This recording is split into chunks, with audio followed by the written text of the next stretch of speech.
உங்க மேல இருக்கக்கூடிய அந்த கைது செய்யக்கூடிய வாரண்ட்டை வந்து ரத்து பண்ணிட்டாங்க தமிழ்நாட்டில், அதனால நீங்க வாங்க நம்ம காலால நடந்து போவோம் என்று சொல்லி பாரதி அப்படியே கூட்டிக்கிட்டு அப்படியே வந்து போறார்.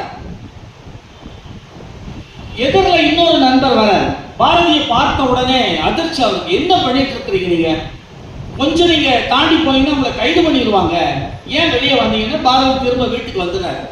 மறுநாள் அந்த நண்பர் அவரை பார்க்கறதுக்கு வர பாரதி இந்த செய்தியை அவங்களுடைய மனைவி செல்லம்மா கிட்ட சொல்லி இருக்காரு.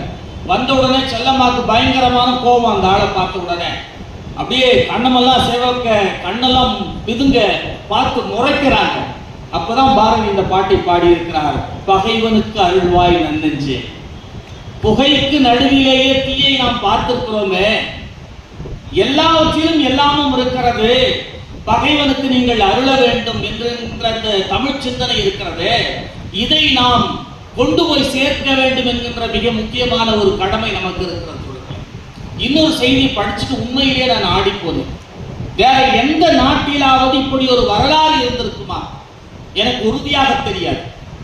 ஒரு அரசன் இருக்கிறான், அந்த அரசனுடைய பெயர் செழியன் சேந்தன், அவன் ஒரு பாண்டிய அரசன். அன்றைக்கு இருந்த அரசர்கள் எப்படி இருந்திருப்பாங்கன்றது உங்களுக்கு தெரியும். தோழர்களே, என்ன நடந்ததுன்னா, யுவான் சுவாங் என்று சொல்லக்கூடிய ஒரு சீன பயணி காஞ்சிபுரத்திற்கு வருகிறார். காஞ்சிபுரத்துக்கு வந்து அங்க இருக்கக்கூடிய விஷயங்களை எல்லாம் பார்த்துவிட்டு, நான் இப்படியே பாண்டியனை பார்க்க போகிறேன், பாண்டிய நாட்டுக்கு நான் போகிறேன் என்று சொல்லி அவர் கிளம்புகிற போது அந்த மக்கள் ஒரு செய்தியை சொன்னதாக ஒரு பதிவு இருக்கிறது. அதுதான் ரொம்ப முக்கியமானது. என்ன அப்படின்னு சொன்னா, செழியன் சேந்தன் என்கின்ற அரசன் பஞ்சத்திலே இறந்து விட்டான்.